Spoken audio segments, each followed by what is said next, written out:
E nós vamos conversar agora com o Francisco Fonseca, professor de Ciência Política da FGV São Paulo e da PUC São Paulo. Boa tarde, professor. Bem-vindo à TVT. Boa tarde, Cosmo, Thalita, Rafael, todos os amigos da TVT. Um grande prazer estar com vocês aqui. Estava com saudade já. Maravilha, maravilha. Professor, fala pra gente o que podemos destacar até agora neste dia tão especial para a nossa democracia. Na sua avaliação, o dia transcorreu normalmente? Foi possível levar as mensagens ao eleitorado? Olha, há notícias, né, de bolsonaristas causando alguns tumultos, o que tem sido uma prática recorrente, né? Inclusive eleitor que quebrou uma urna, pauladas, né? Provocações, houve várias prisões, mas como um todo eu destacaria que além deste movimento de intimidação que fez parte, né, completamente da campanha, e mais do que intimidação, de violência real, né, que levou à morte de várias pessoas, eu destacaria um outro aspecto muito positivo, que é uma presença bastante importante dos eleitores e eleitoras, né? Ou seja, estamos vendo que, comparativamente à última eleição, tudo indica que teremos uma abstenção menor, o que me parece muito importante. Então, eu diria que me parece que grande parte, de fato, do eleitorado no Brasil compreendeu, digamos assim, os desafios que estão colocados nessa eleição, né? Desafios de reconstruir o país, né? Desafios, portanto, ligados a virar uma página, triste página da história brasileira. Eu acho que é isso que eu destacaria, esses dois aspectos. Um negativo, embora infelizmente esperado, e outro muito positivo, de uma presença importante. A gente conversa com as pessoas nas ruas e elas querem votar, né? Mostrando, portanto, uma politização, um interesse que é muito significativo para a democracia brasileira. Posso agora eu? Vamos lá, eu queria... Boa tarde, professor, um prazer estar com você aqui na TVT nesse dia tão especial. O Cosmo chamou alguns dados, algumas informações em relação à votação no exterior, né? A gente já tem resultados e acabou de sair agora o resultado da França e Oceania. Deixa eu trazer aqui para a gente acompanhar juntos, quer ver?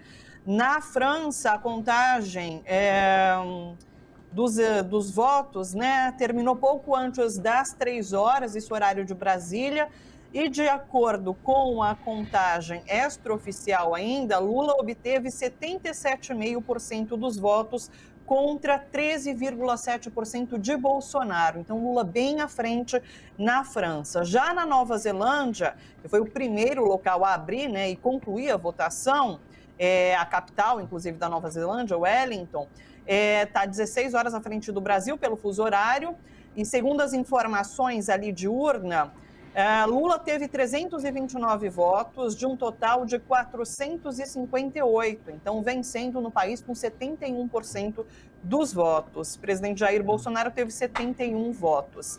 Eu queria falar um pouquinho sobre esse cenário internacional com você, professor Francisco.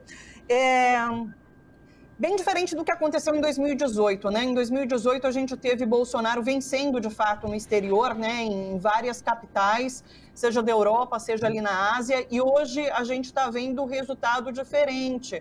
A gente sabe que as pesquisas de intenção de voto aqui no Brasil já mostravam Lula na frente dessa corrida presidencial, mas havia essa incógnita, claro, em relação ao exterior. A gente consegue explicar um pouquinho o cenário no exterior, o que passa o brasileiro, o que pensa o brasileiro que mora no exterior hoje e acaba optando por Lula?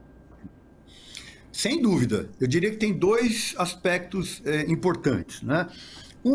O primeiro é que o mundo torce pelo Lula, né? Eu diria que nós poderíamos, inclusive, fazer uma referência às eleições, às últimas eleições dos Estados Unidos, né? Em que havia um sentimento, né, generalizado de retirada do Trump, né? Portanto, havia uma espécie de torcida internacional pela vitória do Biden, né? Então, quer dizer, o Bolsonaro é alguém que destrói o meio ambiente, as relações internacionais, né?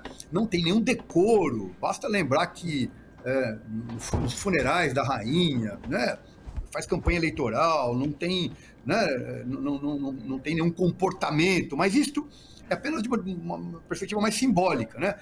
Bolsonaro representa uma instabilidade, inclusive, internacional, se nós olharmos para a importância do Brasil no cenário mundial, quer dizer, um país cujo próprio ambiente de negócios é dificultado com um governo marcado pela violência, pela instabilidade, né, pela não respeito às regras, toda a questão ambiental, né, a questão ambiental é uma questão do planeta, não é uma questão apenas do Brasil. Então, há uma torcida internacional para uma vitória do ex-presidente Lula. Esse eu acho que é o primeiro ponto, né? Isso, evidentemente, afeta também os brasileiros que estão no exterior. Mas há um segundo aspecto. Muitos brasileiros que estão no exterior foram para vários países, não porque quiseram, mas porque não encontraram mais oportunidades no Brasil. É difícil ficar fora, né, do seu país, da sua família, dos seus amigos, das suas raízes culturais. E Bolsonaro só piorou tudo isso, né? Nos últimos 4 anos, o número de brasileiros que saiu do exterior aumentou exponencialmente, né, de maneira muito vigorosa para vários países. Muitos brasileiros, inclusive, vivem de maneira muito precária no exterior, né? Não é simples viver no exterior, arrumar um trabalho, né, ser legalizado, enfim. Então, me parece que uma boa parte dos que estão no exterior, né, primeiro que não aguentam mais o Brasil ser ridicularizado, né? Um país que sempre foi uma referência, né, especialmente nos últimos anos, de 88 para cá, numa consolidação da democracia, saiu, né, do mapa da miséria, exportou, inclusive, digamos assim, políticas públicas como o Bolsa Família. O Lula sempre foi uma figura absolutamente internacional, um estadista reconhecido. Então, essa vergonha, né, choca para quem vive no exterior. Mas você é brasileiro, né? Aquela coisa de ser, né, de ser de um país que é ridicularizado no mundo. Mas, repito, ao lado disso tem uma questão material. Muitos brasileiros sabem que a vida no Brasil piorou muito e que a sua perspectiva da sua família que ficou aqui é muito ruim. É ruim porque, né, o emprego é cada vez mais precarizado, não tem emprego, né? A inflação tornou-se de 2 dígitos, né? O custo de vida aumentou fortemente, né?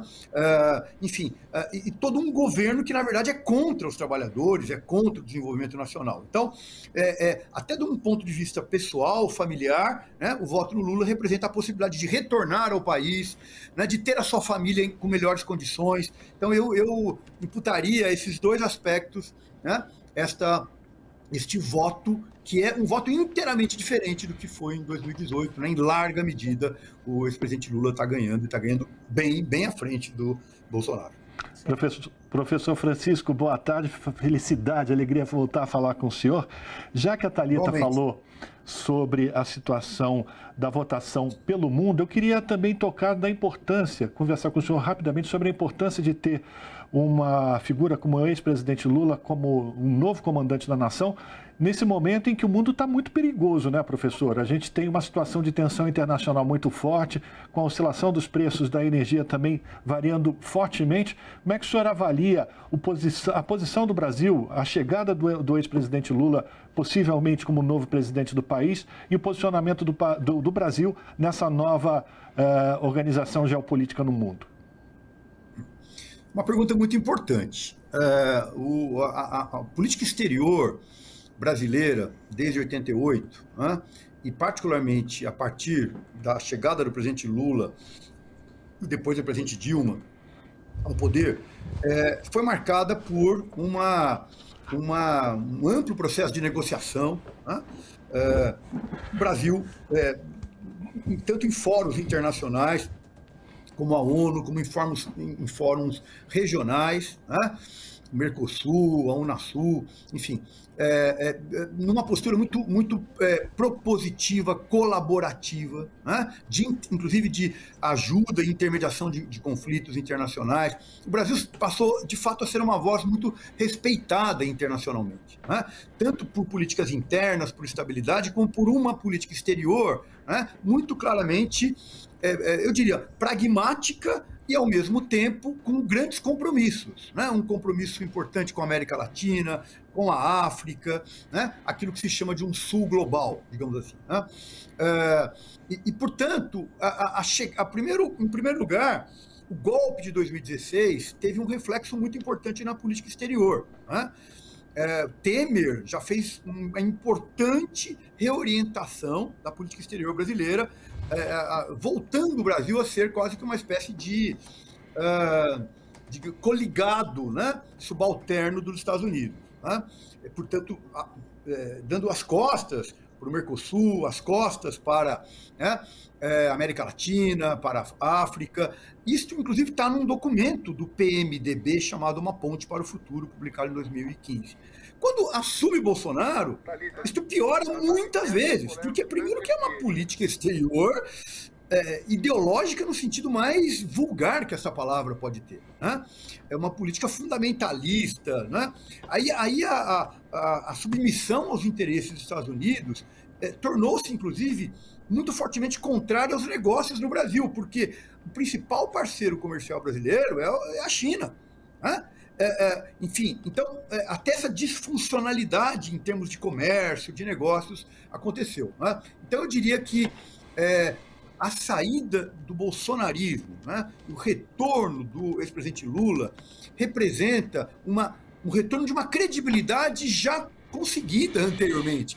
Há uma memória dessa credibilidade, mais do que memória. Há um conjunto de fatos, de atos, de acordos, de compromissos, né, que tornaram o Brasil um país referência internacional, né, inclusive do ponto de vista da estabilidade interna e de uma participação muito ativa internacionalmente no sentido de promover a paz. Por exemplo, basta ver a posição do ex-presidente Lula perante o conflito da Ucrânia.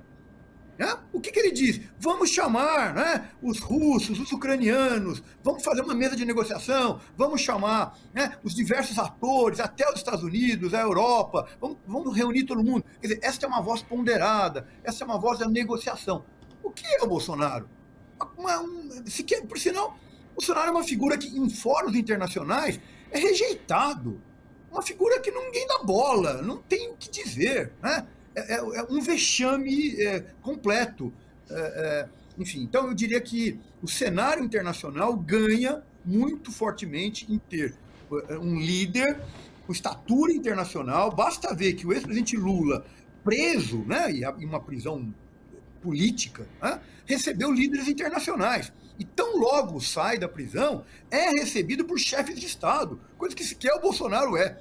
Então, é um dado muito interessante. A presença do Lula é uma presença internacional, não é apenas uma presença no Brasil. Então, eu acho que o mundo ganha, né, com este estadista voltando ao tabuleiro internacional. Perfeito. A gente agradece aqui a participação do professor Francisco Fonseca, que falou gentilmente com a gente aqui, trazendo um resumo deste dia de votação importante, né, da democracia brasileira. Professor Francisco Fonseca, obrigado por falar com a gente. Até uma próxima oportunidade. Abraço.